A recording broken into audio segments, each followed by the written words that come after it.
Happy Friday, everyone. It's Jocelyn with Musically Minded and Circle Time Success. I am so excited today to be here to talk about, honestly, a bit of a controversial topic. And all you need to know, if you wonder if it's controversial, is spend a little bit of time on some Facebook groups. Even just this morning, after I had planned to talk about this topic, I opened up one of the Facebook groups to see the question about calendar. It was a teacher who said, "Hey, I'm supposed to do calendar, but I just don't feel like it's right." So today I'm actually going to be answering a question from one of you. And the question is, I'm curious as to how much circle time should be spent on calendar and what it's worth. Well, I got pretty excited about that, and I really wanted to put together some great information so that you could feel confident about making the decision that's right for your classroom. Now, before we even go any further, I do just want to say I need you to be open.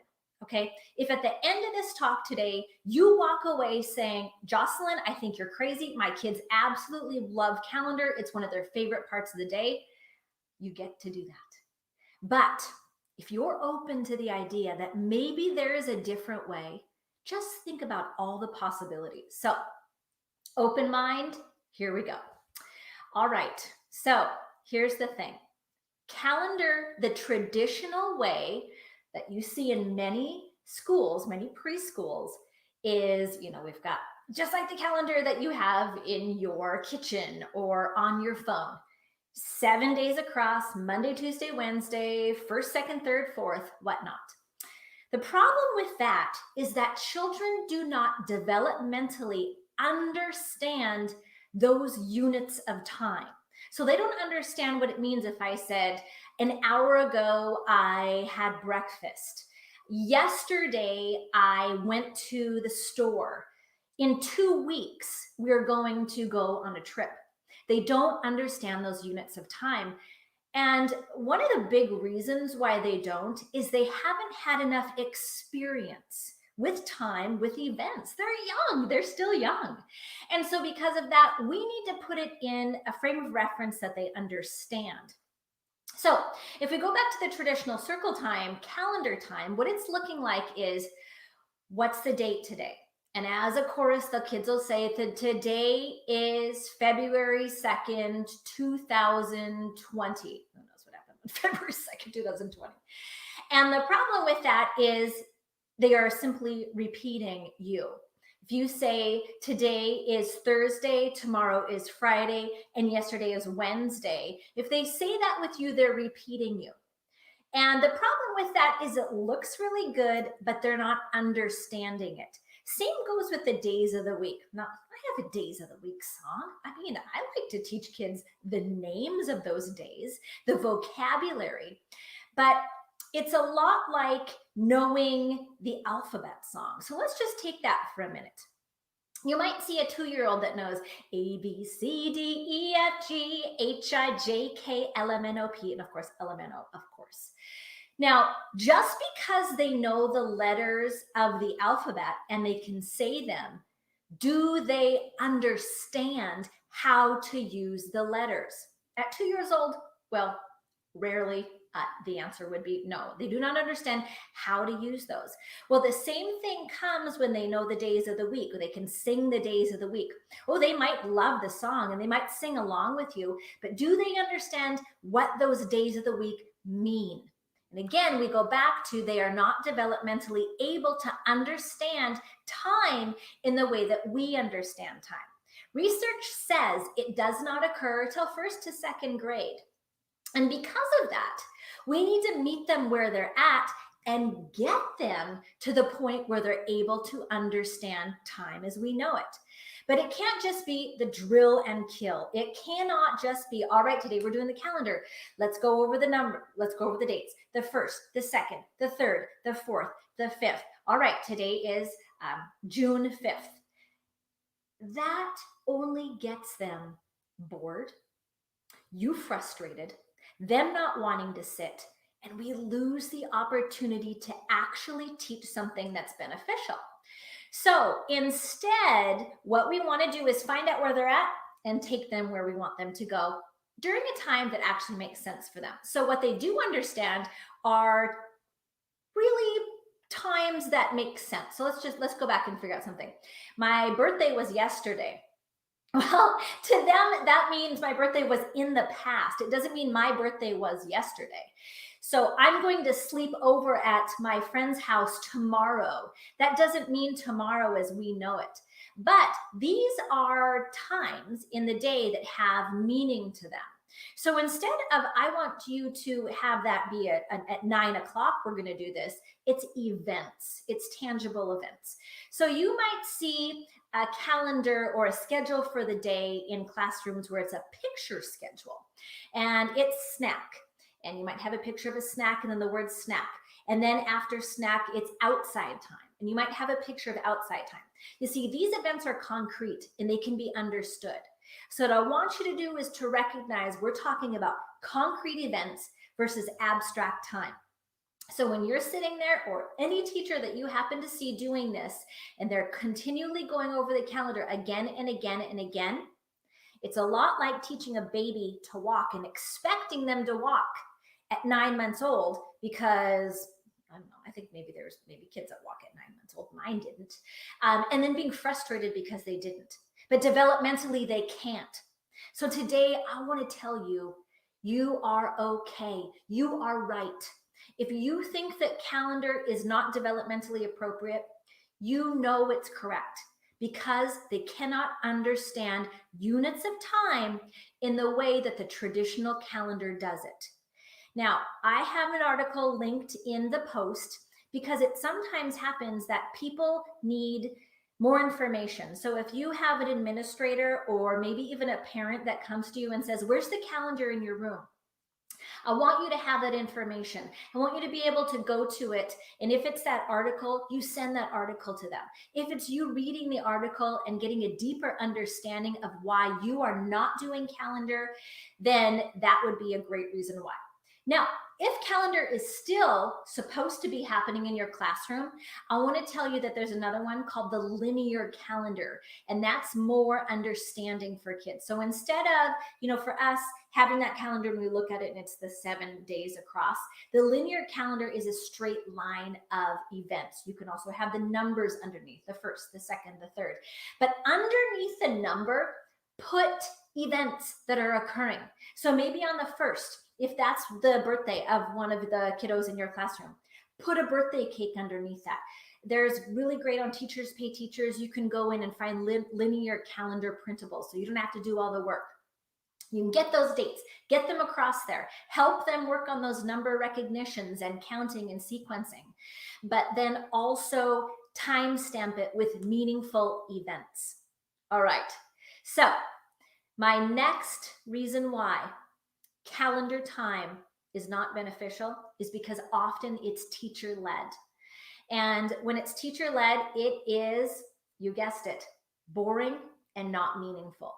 So when that happens, our kids are sitting there watching, expected to watch and expected to learn. And if there is anything you take away from anything that I've ever taught, whether it's a training, good to see you too, Hunar, whether it's a training or any little talk like this I've done, it is circle times must be engaging for everyone. All right, I'm going to say it again. Circle times must be engaging for everyone. That means that the teacher up there pointing with their really cool pointer that they finally found at the dollar store or some amazing store that lights up is the teacher only being the one engaged.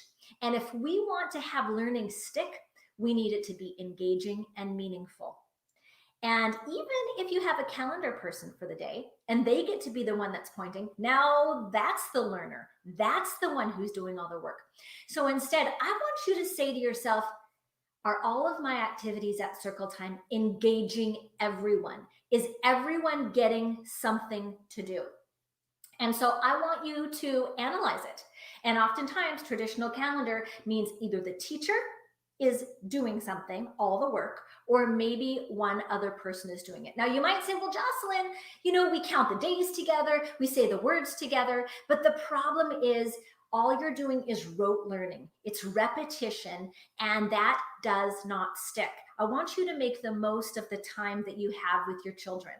So instead, let's talk about some of the things that people might say they are working on at the calendar, and maybe they need some new ideas for it. So counting. Okay, so we know that when we're talking about counting, those mathematics, we need the hands-on interaction. So if you want to do counting at circle time, what if you had Ziplocs and inside you had little counting bears? You pass those out to all the kids and you can work on your math skills then. They've got things in their hands. Everyone is engaged. All right, another thing, use your fingers. Sing some songs. Do some little poems like, how about this one? 1, 2, 3, 4, 5. Once I caught a fish alive. 6, 7, 8, 9, 10. Then I let it go again. So there's so many counting activities.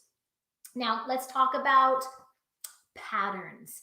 Patterns would be another thing that people say they work on at circle time. Make it engaging. Make it where everyone is doing something instead of circle, triangle, circle, triangle, circle, what comes next? You're right, triangle. How boring is that? Are you bored just listening to me? I bet you are. So instead, if you have your calendar up, I want you to give some ideas of other ways to do it. So I'm going to show you that you could have those counting bears again, or some sort of manipulative, and have them put them in an order that you're having them be the one that chooses the next one that goes in the pattern. Instead of it being a call out, because that can also be an opportunity for just that one child who always has the answer to be successful. Think about how much more engaging it is if everybody had, let's say, 5 green bears and 5 red bears, and together you could all in your own area be making those patterns. Now, here's another thing we can also do. We can also make patterns with the numbers. We can combine the numbers of the calendar, and let's say by now you're decided, okay, I have to have a calendar, but I'm going to use a linear calendar. So now that linear calendar is across your wall and you want to count those numbers. You want them to have the feel of a pattern and work on numbers. I got you. Okay, so here's what's going to happen. On 1, we're going to be down, crouching. And on number 2, we're going to be up. And that's going to be our pattern. Down, up, down, up. What do you think comes next? That's right, down. But I'm not just saying it. We're going to be doing it. But we're also going to be doing the numbers. If you really want to get technical, we'll be down on the odds and up on the evens. All right, here we go. Are you ready? 1, 2, 3, 4, 5, 6, 7. And then maybe that's the date. Maybe the date is June 7th. And at that time, we can start to talk about 7. Maybe we all count back up to 7. Maybe we ask, if it's the 8th tomorrow, are we going to be down or are we going to be up? You see, it starts to be more engaging in that way. All right, another way that I think it could be fun, because here's another thing that people say, I work on left to right. That's the time that I work on left to right. We go across the calendar. I want to show you this right here. This is from a song found in Circle Time Success, my 25 songs for Circle Time. And what a great way to do, everybody's engaged and you're working on left to right reading. Make these simple cards, or even have them have a circle, a triangle, a rectangle, and a square, again in those Ziplocs. I love Ziplocs. And as you sing the song, look, they're moving from left to right. Here we go. Circles and triangles and rectangles and squares. Circles and triangles and rectangles and squares. Now, not only are you pointing at your own card, they are down looking at their own card. That has so much more meaning than watching you or the calendar person for the day pointing to the numbers on the calendar. You can do it in a fun, engaging way, and they're working on their shapes as well. So many things that we can do to still work on those concepts that you felt calendar was doing, but doing it in a way that's developmentally appropriate. So I have a couple of those links again, for you to be able to quickly share with others or read a little bit more, that NACI link to the article is often one-sided. It's got great information. It features a couple different research articles that would be of value, because we want to bring information to any talks that we have when we're really substantiating what we believe. I also included another one talking about reimagining calendar activities. So I hope that this at least gave you something to think about, because we're always reading about how calendar maybe isn't beneficial, but sometimes it takes a little bit more understanding to say, I think it is something that I want to look at. But I also hope that you recognized that just because you put calendar away doesn't mean you have nothing to do at circle time. You want to find activities that are engaging. Now, if you struggle with finding activities that are engaging, join my friends like Brenda, who's here today, in the circle. It's a membership, and every month I'll send you 3 activities that you can use at circle time. Now, the reason why this is helpful is because I always make sure that they go with some sort of learning objective. So, like I said, left to right, body awareness, patterns, counting, all sorts of pre-literacy skills like rhyming. Of course, we work on music like steady beat, but all of the activities are always engaging, and they keep teachers like you excited. But I think another benefit, is being with like-minded people. It's hard when you're perhaps in a school that's academic first, academic driven, and they're ignoring the child. They're not taking that whole child stance. And you know in your heart that children learn best by first knowing that they're in a place that's safe. It's not about teaching them the alphabet right off the bat and making sure that they can read all these sight words. It's about first making sure that they feel good about being there and they connect with you. And then slowly moving up that pyramid until we get to the academics. Well, our members in the circle, they understand that. They can support you. They can be there to help guide you as you really navigate through perhaps some situations in your school where people don't always think the same way. So I've got a link to that. Now, if you're watching this on my Musically Minded Facebook page, or if you're on YouTube, be sure to join the Facebook group. So that's Circle Time Success Facebook group. I've got that link there. I've also got the link if you are interested in joining the circle and get those 3 activities every month, and a mastermind and a training every month. So thanks again for joining me. Please, please come back with any questions that you have. If you are kind of stuck and you're still not feeling like, you made some good points, but I still see value in circle in the calendar, let's talk about it. Because when you can have these conversations with people, to ask those questions in a way that's safe and helps you to better understand and in the end serve children, well, then we all win. So thanks again for joining me. I hope you have a great weekend, and I will see you again here soon. Bye-bye.